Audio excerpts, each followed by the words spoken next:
Trejo woke up freezing cold and totally confused. It was September 6th, 2007, and all Carlos could remember was being on his motorcycle with the hot sun bearing down on him as he wound his way on his bike through the streets of La Victoria, which is a city in Venezuela. Carlos tried to open his eyes, but he couldn't, and then when he tried to move his body, he couldn't do that either. And so he began to panic because he's paralyzed, but he told himself to calm down. If he couldn't move, at least he could think. He could try to process, what's going on here. There has to be an explanation for it. And so Carlos, in total darkness and immobile, began going through over and over again this whole motorcycle trip, which was his last memory. And he remembered that his friend had called him up and asked him to go out on this ride. Carlos used to go out all the time on his bike for fun with his friends and by himself, but now that he was 33 years old and married, he didn't have the time for it as much. But the weather had been so beautiful that when his friend had called and asked to go out,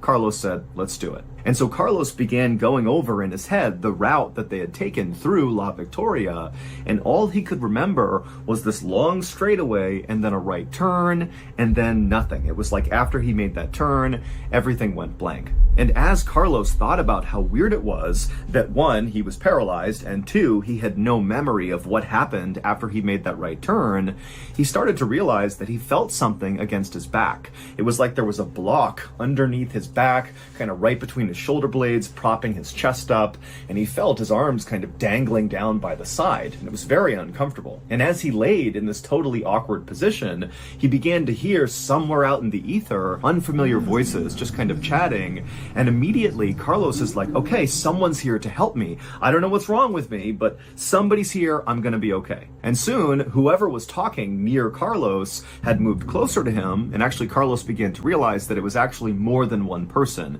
It was at least two people talking back and forth, but again, Carlos can't open his eyes, he can't move, he can't communicate with these people, he just knows they've come closer to him. And after these people had moved right up against Carlos suddenly felt something metal pressing up against his chin. And it was kind of sharp and it kind of hurt when it touched his chin. And Carlos wanted to scream out and tell them whatever they were doing to stop and at least tell him what was going on, but Carlos couldn't make a sound. And then Carlos began to hear this kind of mechanical whirring sound, like a machine starting up that was very close to where he was. And suddenly Carlos began panicking, like, what's going on? What are they doing to me? And as Carlos's heart rate is starting to speed up, one of the people who had moved near Carlos suddenly said, oh my God, that's impossible. This can't be. And then again, Carlos felt more pain in his chin. And then the pain got dramatically worse. It went from just kind of like a poking feeling to something going into his chin, and he felt it moving underneath his skin like a knife cutting through him, and then whatever it was, it went out of his chin. And as this is happening, Carlos is trying so hard to just wake himself up and do something to tell these people to stop, but he just couldn't do it. And then again, he felt that sharp pain in his chin, another round of something going into him, moving underneath his skin and then poking out again, and the pain became so blinding that suddenly Carlos was able to kind of break through this paralysis and his eyes shot open. And for a second, all Carlos could see was like blinding lights, but then as things came into focus, he saw there were two people, the people who had been speaking, wearing these huge goggles and face masks, and one of them was holding a big needle with black thread attached to it, and that thread was coming from Carlos's chin. They had been running that needle through his face, stitching his chin for some reason, but with no anesthetic. And so as Carlos is staring up at these people in goggles, the people in goggles are looking down at Carlos, and they're totally horrified, and they just kind of begin backing up, not really sure what to make of this. And then Carlos, again, kind of breaking through this weird paralysis he was under, he was able to lift his head up and look down at his body. And he saw, to his horror, that he was totally nude. He was laying on a metal table, and there was this Y drawn on his chest, starting at his collarbones, coming down right underneath his throat, and then straight down across his chest. And then after Carlos saw this Y on his naked body, he looked over at a tray that was right next to this metal table near these two guys in goggles who were now kind of backing up, and he saw there was a whirring instrument on this table, and it was a circular blade, a saw. That was the sound he heard. And that's when Carlos figured it out.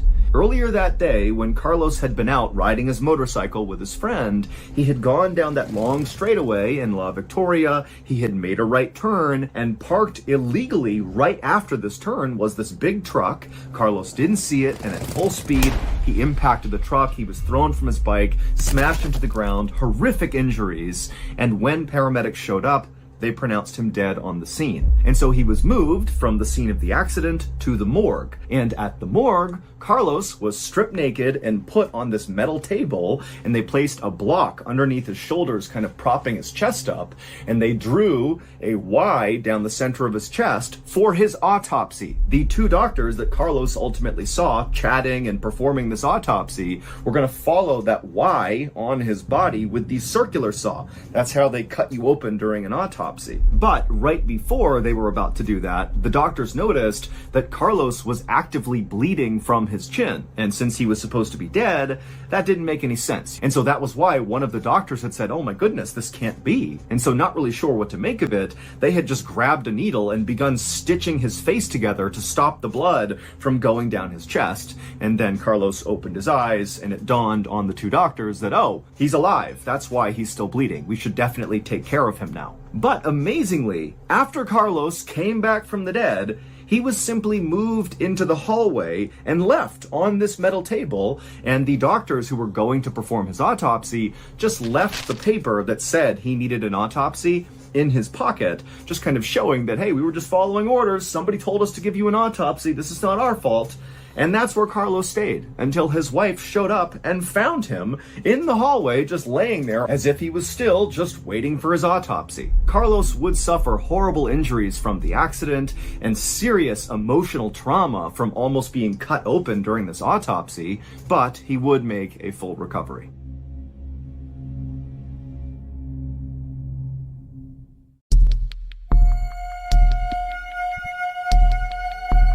On the afternoon of May 11th, 2015, 55-year-old Natalia was gathering sap inside of a Russian forest with her 82-year-old friend, Valia. The two of them had been coming to this grove of birch trees for many years. They enjoyed the peace and solitude of nature, and it was also a good place for Natalia to bring her little dog so he could run around while they collected the sap. It was a perfect spring day. The weather was very mild, the sun was out, and the two friends had a great time just kind of moving around to the different birch trees, using their little drills and hammers to get their taps into the tree, and then they'd put their glass bottles underneath each tap to collect their harvest. And then at some point, Natalia felt like she had all the sap she would need, and she began gathering up her things to get ready to leave. And as she did that, she looked over at Valia, and she had found this really big birch tree, and she had sat down underneath it and was working hard to set her tap. And so as Natalia registered that Valia was over here, kind of doing one more tree before they left, she began looking around for her dog. And she found her dog, and he wasn't too far away from Valia, and he was just kind of moseying around one of the trees, when suddenly Natalia noticed the dog came to a hard stop, and it turned and looked deeper into the forest, like it had clearly registered something that had put it on alert that was out of view. And so Natalia, her view was obscured from whatever the dog was looking at, and so she put down her equipment and kind of moved between the trees to see what her dog was looking at. And at some point, her view cleared, and she saw pretty far off in the forest was something huge, this dark thing kind of moving behind the trees. And suddenly, it jumped out from behind the trees and ran towards the dog. It was a huge Russian brown bear.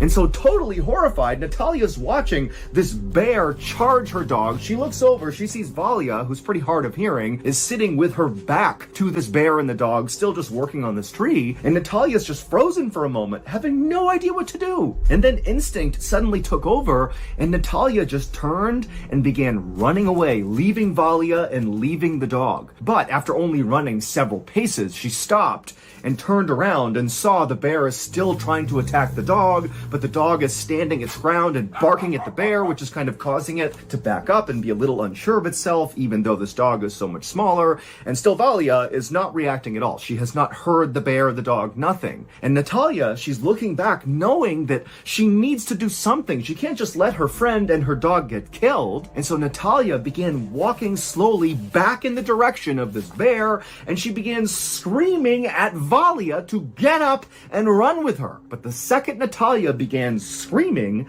the bear went from looking at the dog to turning and looking at Natalia, and suddenly it was like the dog meant nothing. The bear had decided it was going to go after Natalia. And so Natalia, she's staring at this bear, realizing, oh my God, it's gonna charge me. But before she could even turn to run, the bear had ran at full speed and jumped at her. Natalia turned and she tried to run, but the bear bit down on her thigh, and she felt it crush her leg and pull her to the ground and whip her up against a nearby birch tree. And she's screaming and trying to pull herself away, but the bear is ripping at her leg, trying to yank her back into the forest. And then Natalia, she sees her little drill that she uses to set the tap in the trees, and she reaches out and she grabs it, and she turns, and her leg is being actively eaten by this bear.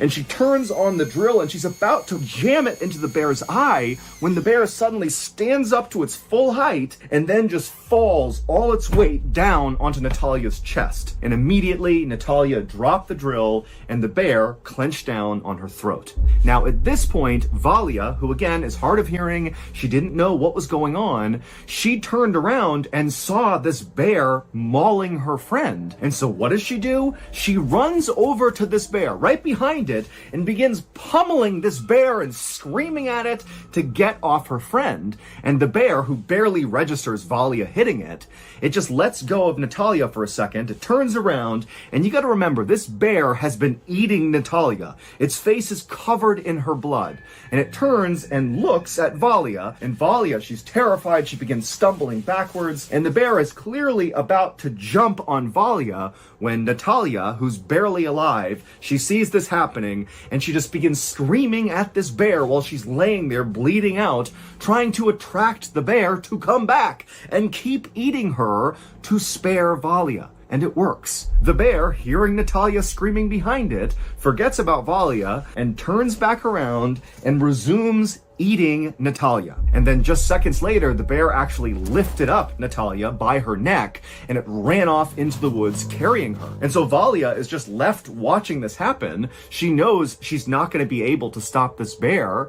And so she just begins running back towards the car, which was not that far from where they were. And when she got out there, she grabbed her phone and she called the authorities. About an hour and a half later, hunters sent by the police, along with animal control, arrived at this parking lot, and they found Valia, who was totally in shock, and she would tell the hunters and animal control where this birch tree grove was, where all this happened. And a moment later, the authorities headed into the woods. And after arriving at the birch tree grove, they actually saw the bear. It was by itself, and it turned and looked at them, and it began charging them, and they all raised their rifles, and they fired at the bear. And they shot it enough times that the bear collapsed right in front of them, and then they shot it one more time to make sure the bear was dead. But there was no sign of Natalia anywhere. But then suddenly, the authorities turned and saw something move off in the distance, and out from behind a tree came Natalia's little dog. It had somehow not sustained any injuries from this bear, even though the bear had originally gone after the dog. And the dog, it came up to the authorities and then quickly doubled back behind a tree. And so kind of operating on instinct, the group followed the dog around the tree, and they saw the dog was closely guarding this kind of mound that was covered in sticks and leaves and dirt. And so one of the hunters walked over and looked down, and they realized there was a person underneath this mound. It was Natalia. They pulled off all of the dirt and the twigs, and they found her absolutely destroyed, mauled body. But Natalia was actually still alive. Brown bears are notorious for eating their prey while they are still alive. And in many cases, they will gravely wound their prey, but not let it die, because then the meat is fresher when they come back and eat it later. And so bears will wound their prey and then basically bury them, cover them up with sticks and dirt, kind of like putting it in the fridge, and then come back and eat them later on. And so Natalia was earmarked to be eaten later because she was still alive and buried. Natalia was rushed out of the forest to a nearby hospital, and she would stay there for several weeks because she had serious injuries from this bear. All over her body were these huge bite marks, and a lot of the flesh flesh from her leg had been pulled off. But amazingly, she would recover, although the trauma of nearly being eaten by a bear has never left her. Thank you to BetterHelp for sponsoring today's video. I grew up in a family where talking about our feelings was totally normal. And so as a result, I remember thinking that I would never be depressed because I'd be able to get ahead of whatever I was dealing with before it became a much bigger issue. But fast forward to 2017 when I had just left the military and I was trying to find my way in the civilian world, and suddenly I just felt mad all the time, even though I didn't know why. But instead of talking about my feelings to someone, like I had been raised to do, I just bottled that anger up, and eventually it turned into a full-blown depression. It turns out the reason I was able to talk about my feelings when I was a kid was because I wasn't really struggling. But as an adult, when I had real mental health issues, suddenly talking about what was going on with me felt impossible. Luckily, when I was struggling, my family noticed and they convinced me to go see a therapist, and truly it changed my life. So if you're struggling right now and you're just bottling up the way you're feeling, stop doing that and consider going to therapy. And a very easy entry point into therapy is BetterHelp. BetterHelp is a highly reviewed online therapy platform, which means you can get the help you need right from the comfort of your own home. Get matched with a BetterHelp therapist after filling out a brief survey, then you can talk to your therapist however you feel comfortable, whether it's via text, chat, voice, or video. You can also switch therapists at any time at no additional cost. Go to our sponsor, betterhelp.com/MrBallen for 10% off your first month of therapy with BetterHelp and get matched with a therapist who will listen and help.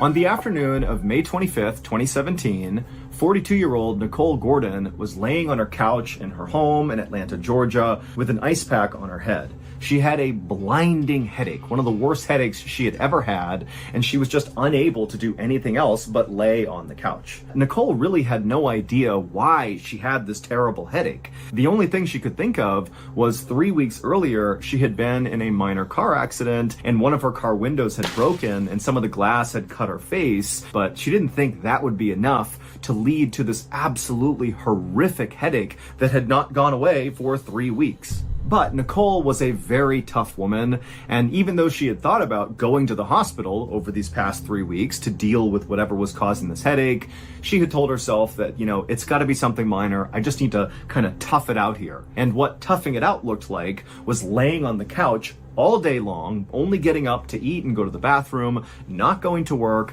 and just sitting in the darkness with this ice pack, just hoping for this headache to go away. And so as Nicole was just laying there, she heard her back door open up. It was her boyfriend, Durante, coming in with groceries. He came inside and he put the groceries away, and then he came into the living room where she was, and he asked how she was doing. And she told him that the headache had not gone away yet, and would he mind going into the kitchen and getting her some ibuprofen, which are pain meds, as well as some water. And so Durante said, of course. He went in the kitchen, he got what she needed, he brought it back. She said thank you, she took the ibuprofen, and then she went back to just being totally miserable. But just a second later, Nicole and Durante heard a knock at the front door, and Durante, he walked over and kind of casually looked through the blinds to see if he could see who was at the front door, and he saw it was Nicole's best friend, Leisha. But instead of going to the door and opening it, Durante turned to Nicole and said, hey, it's Leisha, do you want me to get the door? And Nicole, she just kind of grunted and said, no, please just ignore her. Even though Nicole and Leisha were very close, Nicole knew that Leisha was very high energy. She had been calling and texting basically nonstop ever since Nicole had begun getting these headaches. Leisha just wanted to help and kind of be around and be a part of her recovery. But Nicole just couldn't deal with that super high energy right now. She could barely have a conversation without her head hurting even more. And she knew that Leisha and Durante didn't really get along too well, and so Nicole figured it would just be better for everybody if they pretended no one was home and Leisha just went on her merry way. But Leisha was very persistent and just continued knocking really loud on the front door. She began calling Nicole's phone, and so Nicole began reaching over and silencing her phone over and over again. And finally, Nicole looked over at Durante and just said, I don't need this. I'm going into my bedroom and I'm lying down. And so she grabbed her phone, she stood up off the couch, she could barely move, her head hurt so bad, and she walked, quietly past the front door, made her way into her bedroom, and she was about to lay down on the bed when she made the mistake of opening up her blinds just a little bit. Her room was on the front of the house as well, and she wanted to see if Leisha was still there. And when she opened those blinds, Leisha, who was outside, happened to be looking at Nicole's bedroom, and the two of them made eye contact. And Nicole's like, oh my God, she knows I'm here. And so Nicole, she just shuts the blinds. But now Leisha comes up to the window and she's yelling, Nicole, I know you're there. Come on, let me in. I want to help you. But Nicole, she just could not deal with it. And so she laid down on her bed and just continued to totally ignore Leisha. Nicole knew that no matter how offended and upset Leisha was for this snub, she would get over it, because the two women had been friends for nearly 2 decades. 19 years earlier, they had been neighbors, and they had become friends really quickly. They had been pregnant at the same time, and they began raising their kids kind of like side by side. But in the last 5 years that Nicole and Durante had been together, Nicole and Leisha had kind of drifted apart, because Leisha and Durante both had very strong personalities, and they just kind of clashed. And Nicole and Durante had this kind of on-again, off-again relationship, and every time they were broken up, Leisha would come around and be totally unfiltered with Nicole about how much she didn't like Durante. But right now, Nicole could just not deal with Leisha, and so despite hearing her yelling for her to come outside, come on, I know you're in there, Nicole just rolled over on her bed with her ice pack on the side of her head, and she fell asleep. A few hours later, when Nicole woke up, Leisha was gone, as well as Durante. He didn't stick around for very long. He often would only come over just to check in, and then he'd go off and do his own thing. And so Nicole, who still had this blinding headache, she sat up, she got out of her bed, and she was only able to walk back out into the living room, where she laid down on the couch and just went right back to sleep. Even though Nicole had had this headache for 3 weeks and it had not gotten any better, she really was convinced that taking enough ibuprofen and relaxing long enough would cause it to go away. But over the next couple of days, this headache, which was already like a 10 out of 10 on the pain scale to Nicole, somehow became like a 20 out of 10, and it got so bad that she couldn't even open her eyes. It was like horrific. And as this headache got so bad, her relationship with Durante started to sour. Durante didn't really believe that Nicole was actually in the amount of pain that she was in, and he kind of began acting like she was just being lazy. And this really upset Nicole, because that wasn't true at all. She was just in blinding pain and couldn't do anything. Finally, in late June, so 5 weeks after Nicole's headaches had begun, and at this point, her headache had still not gone away, she was laying on the couch, like always, with the lights off, she's got the ice pack on her head, and she's just trying to get through the day, when she hears the back door open, and it's Durante, and he comes in, he slams the back door, he doesn't even say hello, and he just storms into the living room, and just looks down at her with a totally disapproving look. And Nicole, she kind of looked over at him, and when she saw that look on his face, she had just had it, and she said, you know what? We're done. And immediately Durante got so mad, and he's like, how dare you? I've been taking care of you for the past 5 weeks, bringing you groceries, this and that. And Nicole, she had no energy to fight with him, and so she just let him rant and rave until finally he was done, and he walked out, and she was like, thank goodness. A few days later, on June 25th, Leisha was back at Nicole's house, knocking on the door. Nicole had actually texted her to let her know that she had officially ended things with Durante, and so feel free to come over, there's not going to be any drama with him being here. And so Leisha had come back over. She was very excited to see Nicole and kind of get over the snafu of her being ignored. And when she knocked, Nicole did go up to the door and she opened it up. And Leisha, as soon as she saw Nicole, this is like the first time she's seeing her since Nicole's headaches had really begun, she knew something was definitely wrong with Nicole. Her entire apartment is totally dark. All the windows are covered up, and Nicole is squinting out at Leisha, kind of beckoning her to come inside. And Leisha's like, oh my gosh, like how bad is this headache? And Nicole could barely make a sentence, and she just said, oh, it's so bad, it's so bad. And so Leisha came inside, and Nicole led her through the dark apartment to the kitchen and back. And Nicole, she sat down, and Leisha sat down opposite her. And Leisha began asking Nicole questions about her headache, about Durante, just kind of about her life. And quickly, Leisha realized that Nicole really wasn't making any sense. Her answers, even to the simplest questions like, what did you eat today, were in fragments and didn't really make any sense. And finally, Leisha said to Nicole, hey, this can't be a normal headache. This is something serious. You need to go to the hospital. And at this point, even though Nicole had been trying so hard to just kind of white knuckle her way through whatever was going on in hopes it would go away, she was starting to realize that there was something wrong here and she needed help from a doctor. And so Nicole agreed to go. And so Leisha would help Nicole up and kind of assist her out of the apartment and into Leisha's car. And Leisha would take her to the hospital. And when they got there, Leisha brought Nicole into the emergency room and she explained to the nurses and doctors that Nicole had this terrible migraine. It started after she was in this minor car accident 5 weeks earlier. And so the doctors and nurses brought Nicole back to one of the rooms and they began kind of treating her the way they would any other patient who had a serious headache. They asked her if she was hydrated. They asked what medication she was taking. They asked her what she was eating, how much sleep she was getting. They were just kind of going down the list of different things that could cause this headache, but nothing stood out as a red flag. Even the fact that she had been in this minor car accident and had some cuts on her face from the glass, that really wasn't enough for them to think, oh yeah, that would cause 5 weeks of a persistent migraine-like headache. They even looked at the cuts on her face to see if maybe they were infected or something, but they weren't. Basically, they had no idea what was causing this. But the doctors and nurses were very concerned because persistent, extreme pain in your head could be signs of a stroke or an aneurysm or something, both of which can be fatal. So they put Nicole through a series of imaging scans to get a look inside of her head to try to figure out what was going on. And after they finished all these scans, Nicole was brought back to her hospital room and she laid down on the bed. And even though she felt terrible still because of this headache, she at least felt like, okay, finally, these people are going to figure out what's wrong with me. They're going to give me medication. This headache's going to go away and I can get back to my normal life. But only a few minutes later, as Nicole is laying there trying to get comfortable, the door to her room suddenly burst open and a swarm of people came into the room looking very concerned. And in the middle of all these people was a guy wearing a suit, and he walked up to Nicole and he said he was a police detective, and he held up one of her scans and he pointed at it. But to understand what he was pointing at on her scan, we need to go back and look at what really happened on the day that Nicole got into that minor car accident. Back in early May of 2017, Nicole and Durante, who were still dating at this point, had just come back to Nicole's house after the two of them had been at a house party together.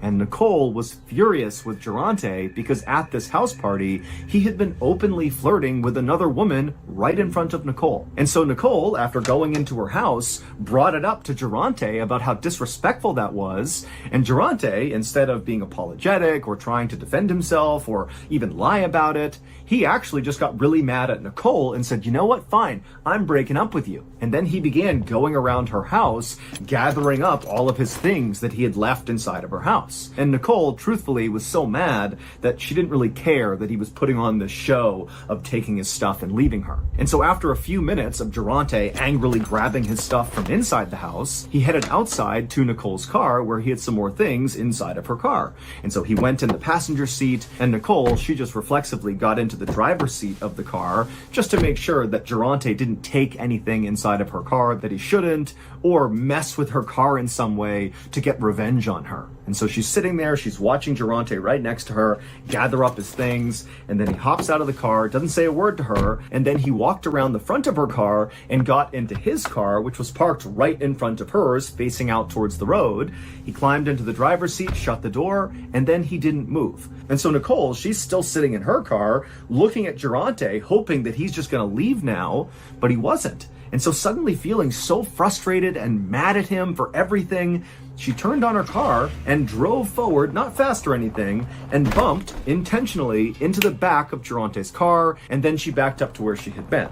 And after she did that, she stared angrily at Durante, basically being like, what? Like, I want you to leave, like, get out of here. And Durante, he was furious. And so he threw his car in reverse and he really hit the gas and rammed into the front of Nicole's car. And in fact, he hit her car so hard that her car lurched backwards and smashed into her fence. Now, Nicole's memory only showed her this exchange. She remembered fighting with Durante, him getting his stuff, and then her bumping into him, and then him really hard smashing into her. And so when she thought about the minor accident she had gotten into, this was it. But what Nicole did not know as she was laying in the hospital bed, as this detective is holding up the scan and pointing at it, is there was actually a whole other series of events that played out after Durante backed into her. After Durante backed into Nicole and she smashed into her fence, Durante got out of his car, walked up to Nicole's car, drew a gun, and shot Nicole in the head. That's what happened. This was not a glass cut. This mark on her forehead was where the bullet went into her skull. But obviously, this did not kill Nicole. It knocked her unconscious, and Durante picked her up, put her in his car, and drove her to his mother's house, where he told his mother that, oh, Nicole was drunk and she got into a small accident and, she just needs to rest. And so Durante's mom, believing her son, put some Neosporin on Nicole's entry wound from the gunshot, put a Band-Aid over it, and kind of looked after her for the night. And then when Nicole came to, she had no idea what happened. Her memory only existed up until Durante rammed into her. She didn't remember him getting out and shooting her and all of that. And so when Durante realized that Nicole didn't know he shot her, he just went along with it and said, oh yeah, you got drunk and, we were fighting a little bit and you got into a small accident and I think the glass fell down and cut your head. That's all that happened. And Nicole believed it. It wasn't until Leisha made Nicole go to the hospital 5 weeks later and they scanned her head that they discovered a bullet lodged in her brain. And so the detective came in the room holding up the scan and he pointed to the bright spot on the scan, and that was the bullet. And the doctors and nurses, they told Nicole that we've never seen anything like this, like you should be dead. And also, because this has gone untreated for 5 weeks, your body healed around the bullet. Like, we can't even take it out now. Your brain has formed itself around the bullet, and so it will do more damage than good if we try to pull it out. And so Nicole would go on to live her life with this bullet in her head, but she never really fully recovered. As for Durante, the police would very quickly go after him, but he would flee police and evade them for 2 years, and then finally when they caught up to him, he was hiding in an attic and there was this whole long standoff, but then finally he would surrender himself, and then he would get charged with a host of crimes, many of which he was convicted of. And so ultimately, he was sentenced to 25 years in prison. 21st, 2020, 58-year-old Aristides Polino was driving back to his home in Miami, Florida in his police SUV after completing a midnight shift.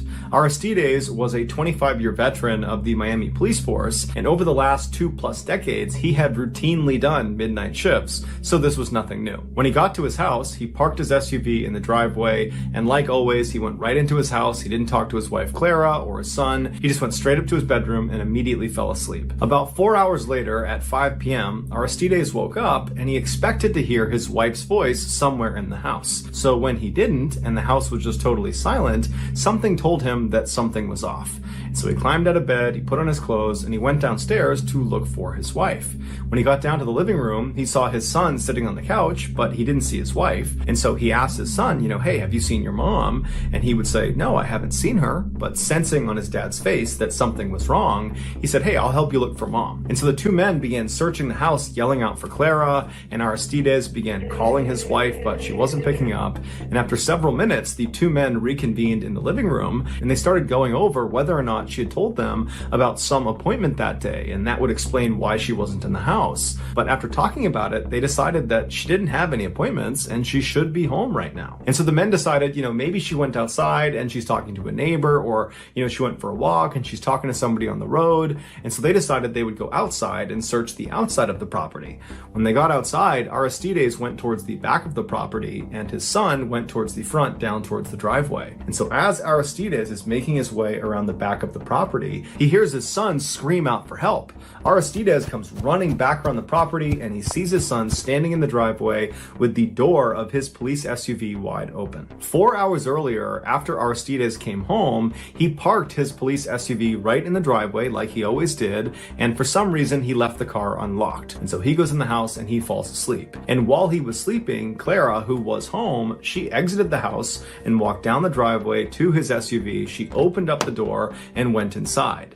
It's believed she was looking for something, although we don't know what she was looking for. And while she was in the back of his car fishing around for whatever it was she was looking for, the door she had entered the vehicle in shut behind her. And because this is a police SUV, the back seat was designated for suspects. And so the back two doors did not open from the inside. And there was a very thick partition separating the back seat from the front seat. So Clara could not just reach over the seats and honk the horn to get someone's attention. And Clara did not have her cell phone, so she couldn't call anyone for help. And when she screamed out for help to somebody out on the road to help her, her screams were severely muffled, and the back windows of this police car were heavily tinted, making it extremely difficult to see that there was a person in the back seat of this car. So for 4 hours, Clara desperately screamed and kicked and punched and did everything she could to try to free herself from the situation she was in. All the while, the temperature inside the car continued to go up. The SUV was parked in full sunlight, no shade whatsoever, and the temperatures that day were over 90 degrees Fahrenheit. And so by the time Clara was ultimately discovered, the inside of that SUV had effectively become an oven. Aristides ran over to his vehicle and he pulled his wife out and he started doing CPR on her, but it was too late. She had died of heat stroke. Her death was ultimately ruled an accident. On May 22nd, 2021, a father and his young son were out for a walk in their small suburban town just outside of Barcelona, Spain. When they reached their downtown, they were going to turn around and walk back home, but the boy pleaded with his father to make a quick stop at the old theater. The reason the boy and many other kids in the town loved going to this old theater was because out front of it was this huge papier-mâché statue of a dinosaur, a stegosaurus to be exact. And so after a little bit of convincing, the father finally agrees and they start heading in that direction. After they turned the corner and could actually see the dinosaur statue, the boy took off running while the father just stayed back and walked leisurely, watching his son the whole time. And as he's watching his son, he can see he gets right up to the statue, and then the boy just kind of suddenly stops and stares at something on the bottom of the statue. And so the father notices his son has seen something peculiar enough to make him stop and stare, and so he yells to his son, "Hey, what do you see?" And the son just points at the back right leg of the statue. And so the father thinks this is really weird, so he jogs up to his son and he crouches down right next to him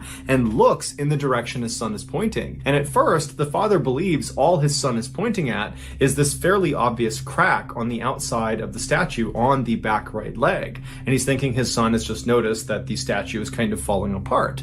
But as he's looking at this crack that his son is pointing at, he realized his son was not pointing at the crack. He was pointing at what was behind the crack, what was inside the dinosaur statue. And when the father realized what he was looking at, he grabbed his son, stood up, and ran in the other direction and called emergency services. A few minutes later, the police and fire department show up in front of this old theater. They get out and they go up to the statue and they confirm what's inside this back right leg. Afterwards, they go to their trucks and they get out chainsaws. Eventually, they were able to carve a big enough square on this back right leg that they were able to remove the thing that the father and the son had seen originally, and that was a dead man's body. Not much is known about this dead man, except that he was a 39-year-old man who his family had reported missing a couple of days before he was actually found. While we don't know this for sure, it's believed he decided to crawl inside the statue when he realized the belly of the dinosaur was movable.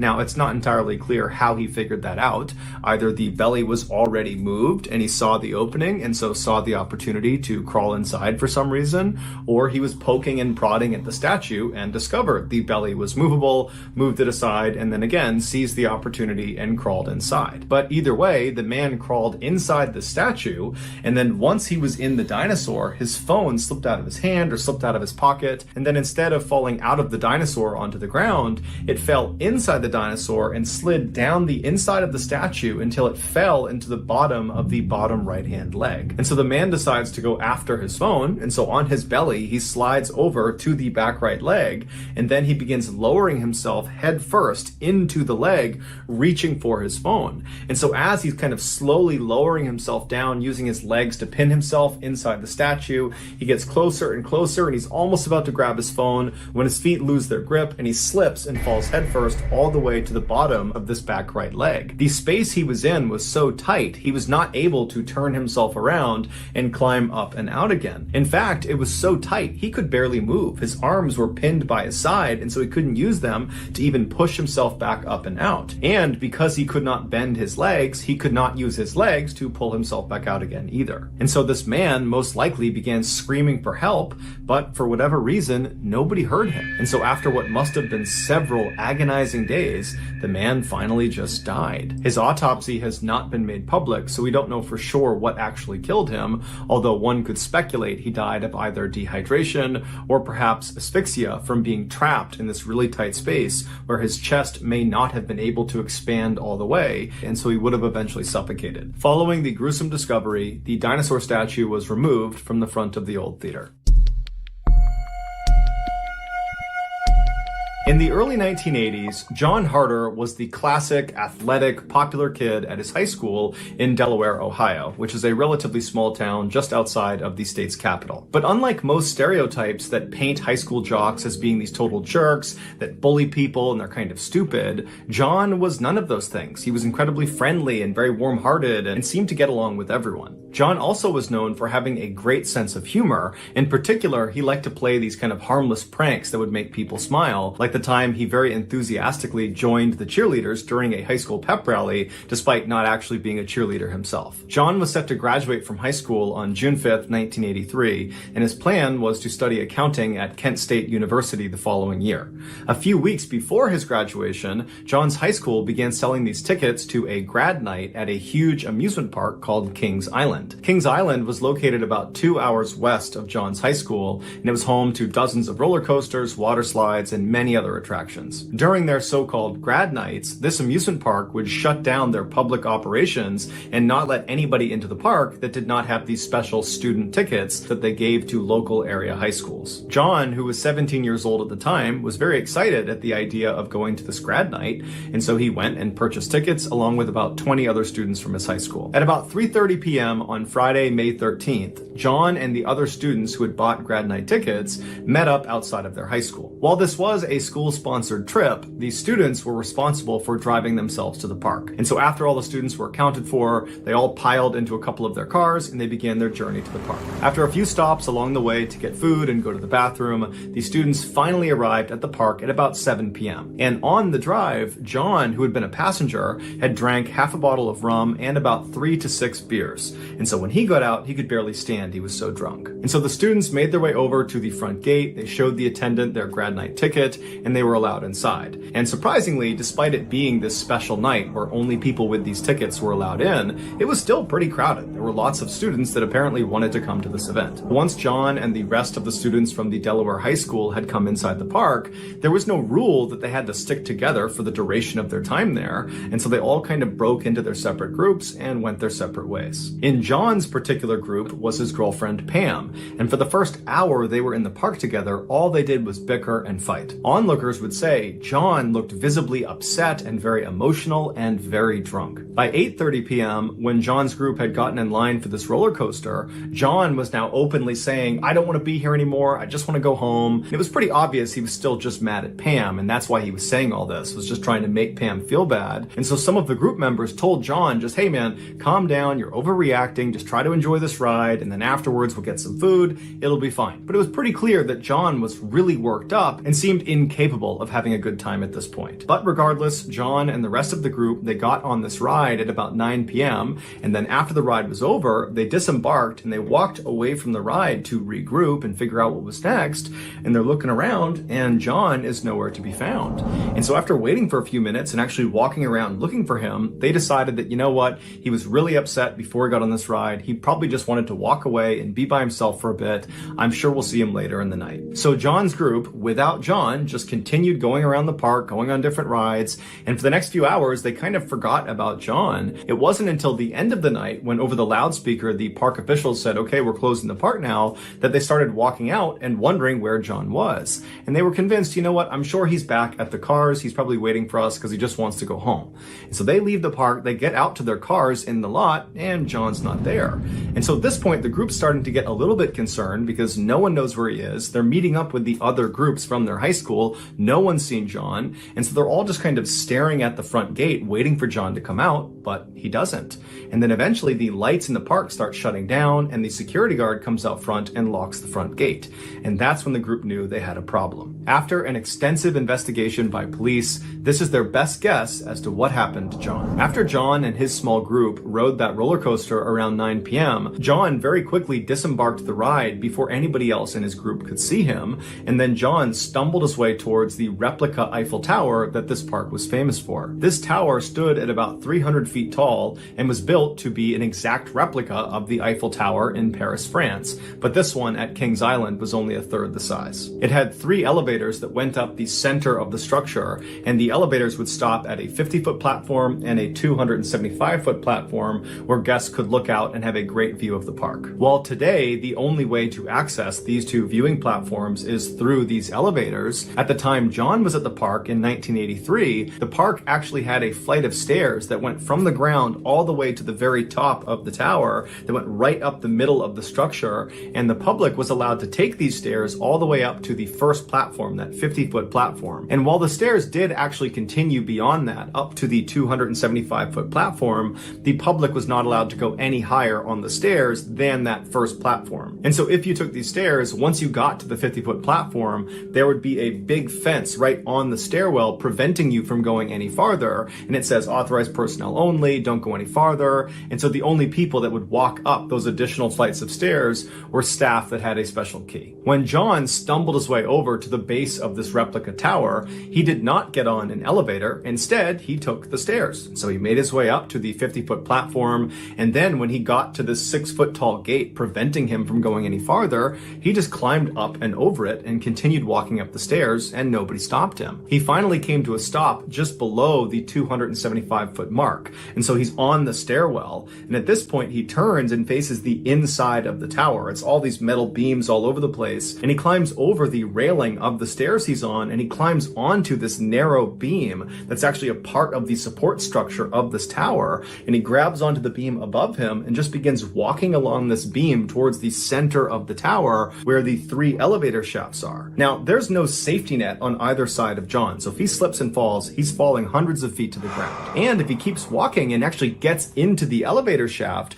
there's nothing protecting him from being struck by one of the elevators, because the people who built this tower were not thinking about people walking on these exposed beams hundreds of feet up into the air. This is a totally dangerous and unauthorized area. But John just continues shimmying across this beam until he does get to the middle of the tower, and now he's literally standing looking down into the elevator shafts. And as he's most likely looking around admiring where he was, one of the elevator cars below him began to start moving. To understand what happens next, you need to have a rudimentary understanding of how this elevator worked. A large metal rope was attached to the top of the elevator car, and from there it was thread up the elevator shaft all the way to the top, where it was fed through a pulley that was anchored to the ceiling, and then that rope was fed right back down the shaft to the bottom, where it was attached to a counterweight. A counterweight is just a large heavy weight that's designed to balance this elevator car on this pulley system. Without the weight, the elevator car would just slip off of that pulley. And so anytime the elevator car moved up, the counterweight would move down, and vice versa, making sure that car was always balanced. And so John is standing right on the edge of this elevator shaft, presumably just kind of looking around, admiring where he was, when down below him, that elevator car starts to move, and it starts to actually descend away from John. And so the car itself is not necessarily a threat to John. However, its counterweight is, because if the car is going down, it's I want you to stay till I'm in the grave, till I rot away, dead and buried, till I'm in the casket you carry. If you go, I'm going too, 'cause it was always you. Alright, and if I'm turning blue, please don't save me. Nothing left to lose without my baby. Birds of a feather, we should stick together. I know I said I'd never think I wasn't better alone. Can't change the weather,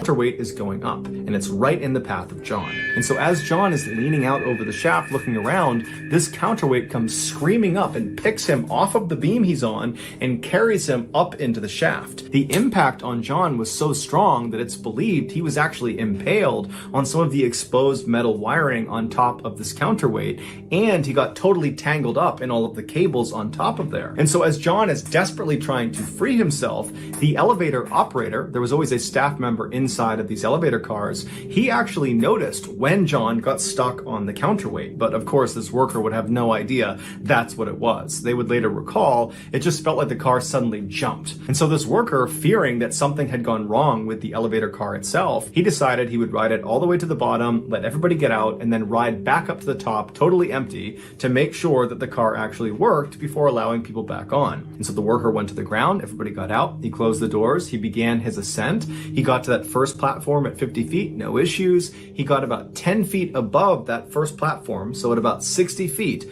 when all of a sudden he hears an unbelievably loud thud on the roof of his elevator car, causing his car to immediately come to a stop. And then blood began pouring over the sides of the car over the windows. After getting stuck on the counterweight, John probably did everything he could to try to free himself, but he just couldn't do it. However, when that elevator worker decided to go back up again to test the capacity of the elevator car, it reversed the direction of the counterweight that John was stuck on. And so as that car was going up, John began going down, and it was on this descent that parts of John's body must have been dangling off of this counterweight, and they must have struck one of the beams as he was going down, and that beam effectively pried him off of whatever he was stuck on and threw him over the edge into the center of the shaft. And so John would fall 200 feet and he would land on top of that elevator car, dying instantly. The park was very quick to block off the ride and the whole scene and got police involved very quickly. So only a very small number of guests and employees were aware an accident had even happened, and very few of them were aware that it had been a fatal accident. As for the police, they knew they had a dead body, but they had no way to identify the body. There was no ID cards on John, and so they had no way to let his friends know that were in the park or to tell his family. And so it wasn't until that night, when John's friends are out in the parking lot waiting for John to come out again, that they got really worried, and they went up and spoke to a security guard at the front of the park. And that security guard, after hearing their story, would tell them that actually there had been an accident in the park and there was a body, and the police are still trying to identify this body. And so maybe you guys want to go over to the hospital and see if it's your friend. And so sure enough, the friends went to the hospital, and they would confirm that the body was John Harder. To this day, no one knows for sure why John did what he did. Some say he was just drunk and it was a dumb decision that led to his death. Others say he was suicidal, but many of the people that were close to him say, no way, he was not suicidal. And other people say, you know, John, he loved attention, and so perhaps this was a dangerous stunt gone too far. But regardless of his reasons, John had clearly intentionally entered an area that was off limits, and it got him killed. So that's gonna do it, guys. If you found